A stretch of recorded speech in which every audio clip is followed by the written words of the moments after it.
Tem a palavra o presidente do Tribunal de Justiça de Santa Catarina e presidente do Conselho de Presidentes dos Tribunais de Justiça do Brasil, desembargador Francisco Oliveira Neto. Boa tarde a todas e a todos. Eu quero iniciar fazendo uma saudação especial à ministra doutora Maria Elizabeth Guimarães Teixeira Rocha, presidente do Superior Tribunal Militar, que ontem, eu estive aqui ontem e participei com muita alegria da belíssima solenidade, e uma solenidade que, sem dúvida nenhuma, especialmente eu, foi a primeira vez que estive numa solenidade desse porte no Superior Tribunal Militar, tive a possibilidade, a condição de conhecer mais ainda do que é a Justiça Militar e o Superior Tribunal Militar. Então, minha saudação.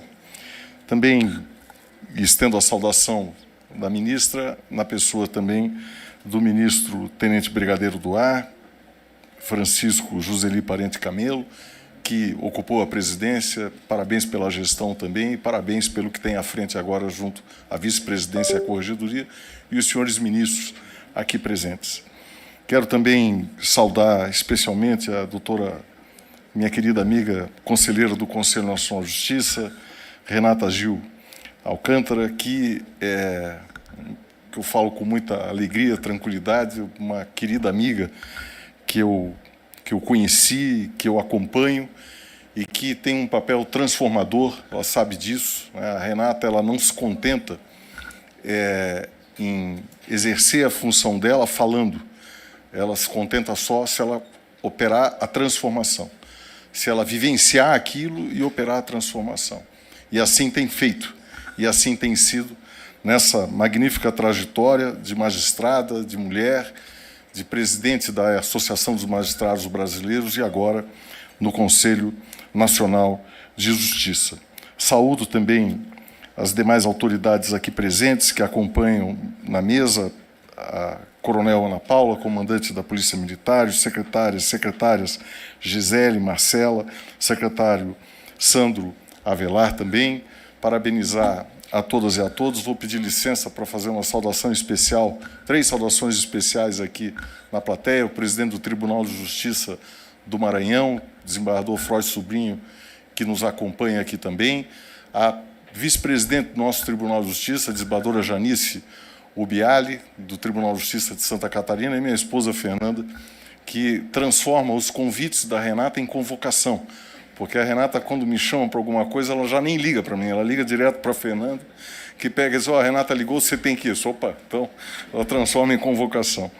Dizer, fazendo essa saudação a todos, dizer a alegria do CONCEP, do Conselho de Presidentes, e aqui eu compareço nessa condição, de estar presente no dia de hoje para discutir essas questões relacionadas à alta gestão do sistema de justiça para a proteção das mulheres, para as transformações. No Poder Judiciário, eu quero ser bem objetivo aqui no que quero falar, porque existem dados, mas os dados, as justificativas, todos conhecem, mas é importante recordar o porquê das coisas. O Poder Judiciário passou por uma grande transformação recentemente, que foi justamente a resolução do CNJ, que não é uma única resolução, temos mais de uma resolução que tratam do assunto, buscando a paridade de gênero. A mais significativa é a que impõe que dentro dos tribunais, os tribunais reflitam a base da magistratura e que tenham, no mínimo, 40% de composição feminina. E, enquanto isso não acontecer, até que aconteça, nós temos um sistema, uma alteração no sistema de promoções. Não preciso nem falar que, obviamente, a implantação disso ela foi difícil, não foi traumática, ela foi difícil, ela teve que romper barreiras, ministra, mas essas barreiras foram rompidas. Mas por que é importante isso? Por que isso é importante? Nós vivemos um período de um Estado que sai de um Estado que se preocupava com a declaração de direitos e pouco se preocupava com a concretização dos direitos. Essa é que é a verdade. A Constituição de 88 ela entra com um papel transformador nisso. Ou seja, a preocupação é a concretização dos direitos. Alguns autores até chegavam a afirmar sempre que não se fala mais em interpretação da Constituição. Vamos falar em concretização da Constituição. De modo que sempre tem que ser voltado a isso. Então, palavras já não bastam mais. Declarações já não bastam mais. A implementação é que é fundamental. E aqui nós estamos tratando do direito à igualdade. A superação de uma ideia de que a igualdade formal ela é suficiente. Não adianta mais a igualdade perante a lei.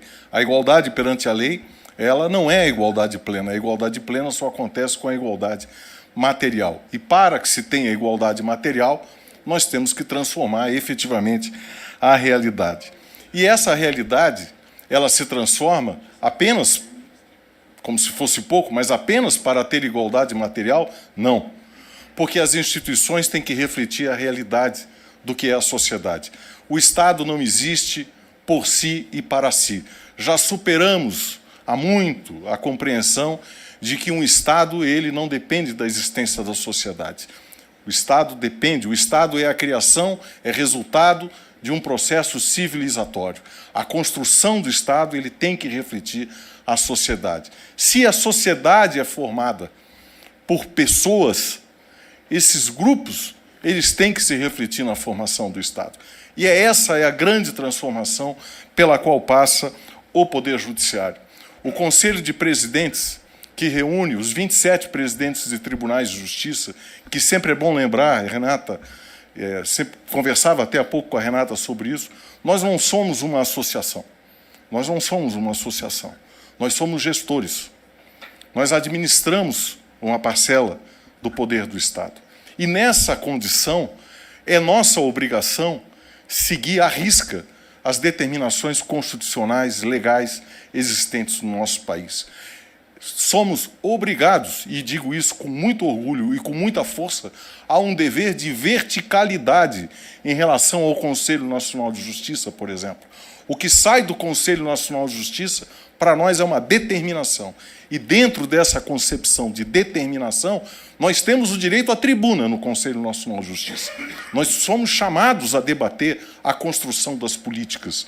Mas a hora que aquilo sai, uma determinação do Conselho Nacional de Justiça, a nós é cumprir e cumprir. Podemos ainda argumentar, construir espaços de debate.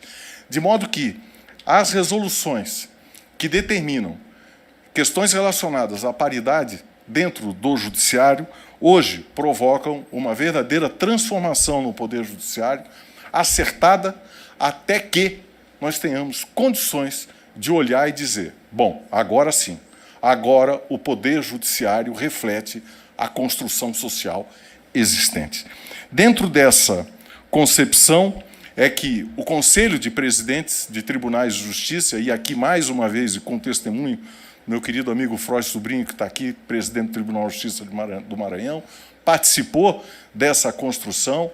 Nós debatemos, primeiro, o CONCEPRES se posicionou em 2023 com sentido de resistência à própria determinação do Conselho Nacional de Justiça, mas por um aspecto formal.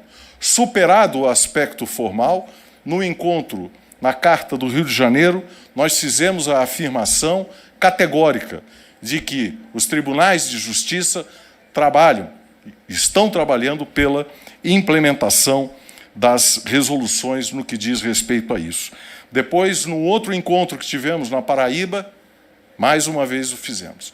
E, inclusive, foi lá na Paraíba, onde a Renata deu uma palestra espetacular e que, mais uma vez, deu aquele ânimo necessário para que todos nós, quando nós saímos transformados daquilo, transtornados com aquilo, chegando, cada um nos seus estados, com uma enorme vontade de implementar para tentar evitar esse estado, essas situações absurdas, como as aqui retratadas e que são do conhecimento de todos nós, que estão no dia a dia das nossas vidas, que estão na porta das nossas casas, quando não, infelizmente, dentro das nossas casas. Essas situações de violência, elas não podem continuar. Não basta mais só a proteção legal da maneira como foi construída. Precisa de ações concretas. O Judiciário tem esse compromisso. A preocupação dos presidentes de todos aqueles que ocupam cargos de administração no Poder Judiciário é firme nisso. Não só na construção das boas práticas, na divulgação das boas práticas, mas, mais do que isso, na compreensão de que o Poder Judiciário, secretário, o Poder Judiciário, ninguém conhece melhor os conflitos do que aqueles que atuam dentro do sistema de justiça. Nós conhecemos, nós sabemos como eles começam, nós sabemos a trajetória do conflito. Nós, então, podemos contribuir, sim, dialogando, procurando apontar soluções para evitar os conflitos. Então, a missão do Poder Judiciário deixa de ser, como se fosse pouco de novo, apenas julgar, para, além disso, procurar, contribuir, ajudar para que essas políticas sociais se tornem cada vez mais realidade. Essa é a mensagem que trago aqui, esse é o espaço que ocupo aqui com muita alegria, com muito orgulho, para firmar esse compromisso em nome dos presidentes e das presidentes dos Tribunais de Justiça dos Estados. Muito obrigado.